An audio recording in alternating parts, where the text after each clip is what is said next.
உறுதியான பற்களுக்கும் ஆரோக்கியமான ஈறுகளுக்கும் Gopal tooth paste.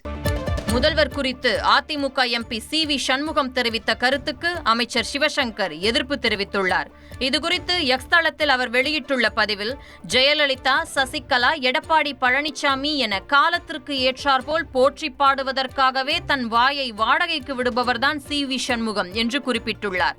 பெண்களுக்கான பல திட்டங்களை செயல்படுத்தியதால் தான் பெண்கள் முதல்வரை பார்த்து நன்றி அப்பா என உருகுகிறார்கள் என்றும், தமிழக பெண்கள் தலை நிமிர்வது அதிமுகவுக்கு உறுத்துவதால் அருவருக்கத்தக்க மொழியில் சி.வி. சண்முகம் பேசியிருக்கிறார் என்றும் குறிப்பிட்டுள்ளார்.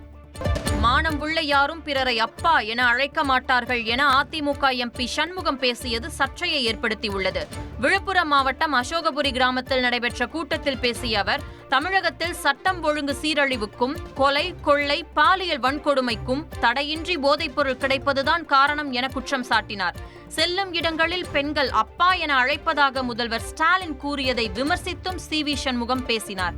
யாருமே இந்த ஆட்சியில் விட்டு வைக்கல, யாருக்கு எந்த பாதுகாப்பும் இல்லை. கேட்டா என்ன எல்லாம் அப்பான்னு அழைக்கிறாங்க. எல்லாம் அம்மாவை பார்த்தா எல்லாம் அம்மா அம்மான்னு கூப்பிட்றதால இவர் அப்பான்னு கூப்பிட்றாங்களாம்.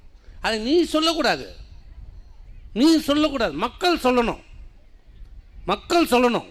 அப்போ கூட அப்பான்னு எந்த சொல்ல மாட்டான். எந்த மானம் உள்ள ரோஷம் உள்ளவனும் இன்னொருத்தனை பார்த்து அப்பான்னு சொல்லவே மாட்டான். அது அர்த்தமே வேற, இது அர்த்தமே வேற. சொன்னால் எனக்கு ஒரு கேஸ் போடுவான். இப்போ நீ போட்டுக்கோ. இப்படி தினந்தோறும் நாடகம் நடத்தி கொண்டிருக்கிறார். படம் எடுக்கிறது, வீடியோ பார்க்கறது, செல்ல போடுறது, இதான் ஒரு முதலமைச்சருக்கு ஒரு வேலையா? உறுதியான பற்களுக்கும் ஆரோக்கியமான ஈறுகளுக்கும் கோபால் டூத் பேஸ்ட்.